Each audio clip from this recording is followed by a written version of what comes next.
What is the difference between Kabbalah and Chassidus? What's the similarity between Kabbalah and Chassidus? Before we get to the difference, let's talk about the similarity. And it's very, very important for me to say this because there's so much misunderstanding about this, and unfortunately the misunderstanding is not only a lack of comprehension, it's a serious miscomprehension. It's the opposite of correct. Kabbalah and Chassidus are the light of Torah, Oir HaTorah, Torah Oir. Now what's the opposite of the light of Torah?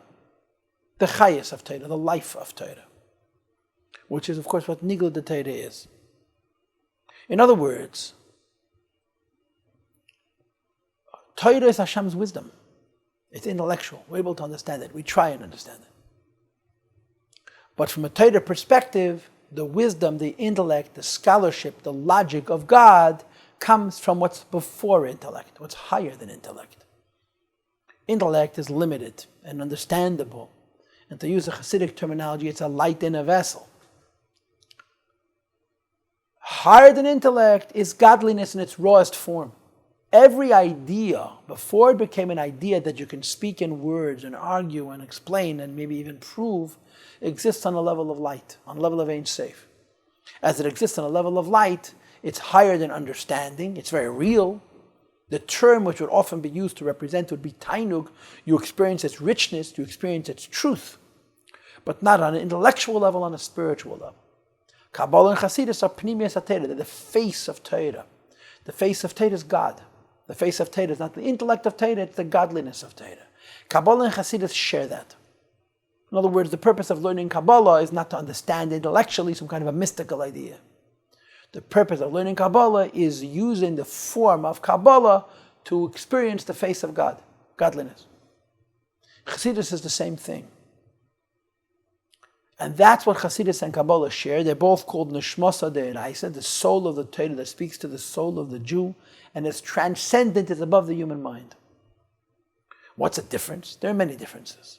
But the simplest difference is that Kabbalah is for Kabbalists, is for perfect people. Like it says in the Torah, in Pashas Tazria, Shetiknu kol hadvarim ubiru kol hama'asim. People who have perfected themselves completely are prepared to drink wine and to intoxicate themselves, raise themselves up to the level of joy, which is called Pnimiyas HaTorah, the neshama of Torah.